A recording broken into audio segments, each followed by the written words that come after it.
This is Danny Flexen here for SecondsOut. Delighted to be joined by former amateur star and now an unbeaten pro, Kurt Walker. Kurt, how are you? Good, mate, good. Just in camp here, rest day, so just chilling out today. Well, not long to go now. I'm sure you can't wait. Wembley Stadium, so early in your pro career as well, on the Tyson Fury, Dillian Whyte show. You must be ecstatic. I'm buzzing, mate. What a stage from the second fight, very early in my career. I really can't wait for it. It's going to be class just to experience the whole environment, especially even being there maybe for the fight week and seeing the big lads and all the hype. I'm buzzing for it.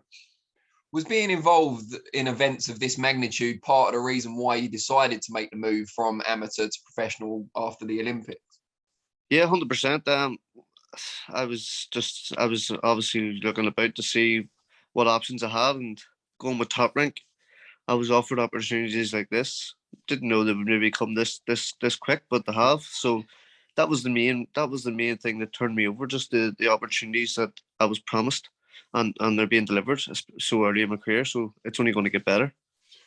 What was the original kind of decision to turn pro? Because obviously you did well at the Olympics. You knocked out someone who was incredibly favoured and then came out on the wrong end of a very tight decision against the eventual silver medalist.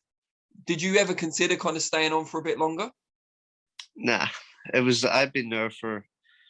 I'm 27 now. I came onto the men's team when I was only 17, so it's near 10 years. I only just turned 27, but it was 10 years, and I was only really number one for 4 of them years after Michael went. So I'd had them 4 years. I'd done a lot too. I'd won two European gold medals and a European bronze medal. I'd done everything I wanted to do, really. I'd probably done more than I wanted to do.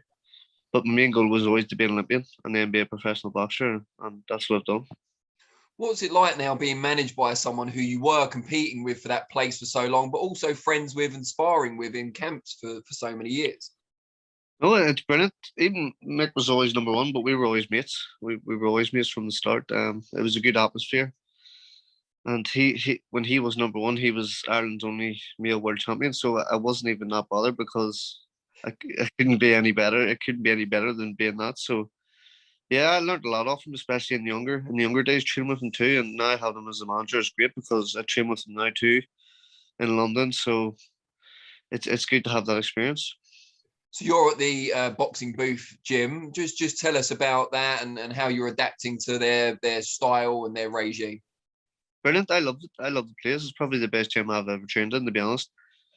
I love the people in it. I love the training setup. I love the style that the boxers kind of have set out. Obviously, everyone has their own wee things that makes them great, but I like the sense of style in the gym. And now, how hands-on is Adam with you? I know he works predominantly with Mick and Josh Kelly, but has he been doing a lot with you as well? Yeah, Adam's in the gym. If I'm sparring, he would always help me out. He would always be there to give me advice. So yeah, he's great. It's just like big one team. Obviously, I have all the other coaches. Charlie and Hitch are great as well. I learned something off every single one of them. So it's a good dynamic to have. When you made your decision to sign with Conlon Boxing to take your career forward, how confident were you, firstly, that you get to train at that gym and also that you get to work with Top Rank ultimately? No, that was I was always obviously knew Jamie was the man. So I think it was at a charity golf day. Actually, we were at a charity golf day, and he said to me about Top Rank, and I said 100%, let's do it. And then that took a few months. Things kicked off, and that was it. Like, and then Conlon Boxing came up.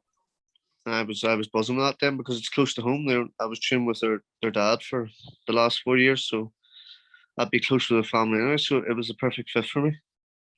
And people are going to know this anyway, but just in your own words, what makes Top Rank so special and the right people to take you forward? I think to be a big star in boxing, you have to go to America, and they're built around America. They're brilliant at building people in America. So that's what I want to do in the near future. Hopefully, in the next 2 months, I think I will be in America fighting. So that's the start of it, and that's where I want to build as well. I want to build in the UK and America, so that there's a lot more eyes on me. And when did you first get an inkling that you could be on this big show? I think it was a few months ago, but there was still it's hard when the shows a show like this is a one-off, so it's, you never know what could happen, with the undercard, or will you get on it, will you not get on it. But then I heard, so I was always training anyway, and then it was maybe about a month ago, I heard for definite I'm definitely on, so I just flew from Belfast straight to England, and I've been here since. What does it mean to you in terms of the spectacle? Because I guess for, a young Londoner or even an English fighter, fighting at Wembley Stadium, the National Football Stadium, is a huge deal. You're obviously from Northern Ireland, not from England. So what does it mean to you? No, it's massive. Like, see back home, people even can't believe, like, even journalists and all that, just can't believe I'm fighting at Wembley. I'm a second pro fight, and the first fight was on the undercard, Undisputed. So it's been a massive few months for me. People are buzzing for it, really. Like, just even thinking about that. But yeah, it is crazy. And if I can ask you to kind of park your top rank loyalty to one side for a moment, who do you fancy in the main event? I do fancy Tyson Fury, because I think he's just one of the most elusive boxers in the world, and at that he's a heavyweight, so it makes things a lot harder for anyone to tie him down. And he showed in the Dillian Whyte fights that he can take a punch no matter what. So I think he has everything, really, and he's just a nightmare to fight, I'd say.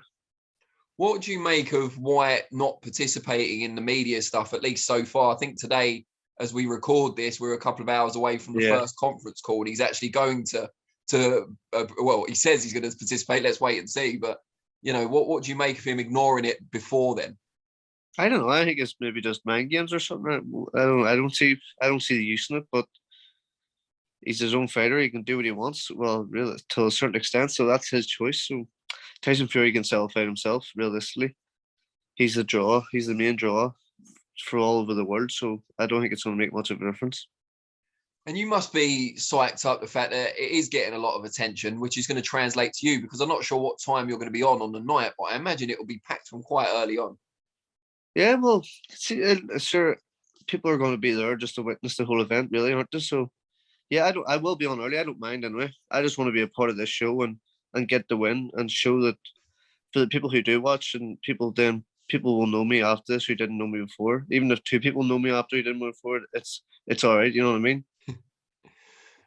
Not to put a downer on it as such, but how do you top this second fight of your pro career at a packed out Wembley Stadium, 94,000 people?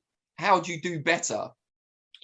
Better than that would be headlining the show back home, I'd say, for me. That would be massive, because it's people who are there solely to watch you. That would be brilliant. Fighting in MSG, I think for me personally would be better. I would enjoy that a lot more with the Irish Americans and all that other stuff. And I've been in MSG watching Michael. I fought in New York twice, or once, actually, as an amateur, and I loved it. I loved it over there. I just loved the city. So, hopefully in the next few months, something like that can come up and I can fight over there. And just before I let you go, give us an idea of who you've been doing the majority of your sparring with since turning over. I'm sure you had, incredible sparring as an amateur. Yeah, when I first came in, a lot of the sparring was with Michael. I was doing a lot of sparring with Michael, and then more recently I've been doing a lot of rounds with Harlem Eubank in the gym, because he's been training for his fight, I think May 13th. He's a bit bigger than me, but he's a great spar for me, because he is very, very good. And I just tried the stuff I'm working on is kind of suited for someone who I can't push around, so I need to learn certain aspects of the game that I never knew before. I boxed as an amateur, and I'm trying to learn to be a pro fighter now. So he's been a great spar for me recently. So yeah. Well, I didn't plan this, but I was actually with Harlem about 2 hours ago. So it's quite funny that you brought him up. He was filming our podcast this morning. So, yeah, great guy and a really good fighter. Yeah. Well, really appreciate your time. Look forward to seeing you during fight week as well next week. And, very best of luck. I hope it's everything you dream it will be. Yeah, man. Mate, appreciate it. Thank you. Take care. Speak soon.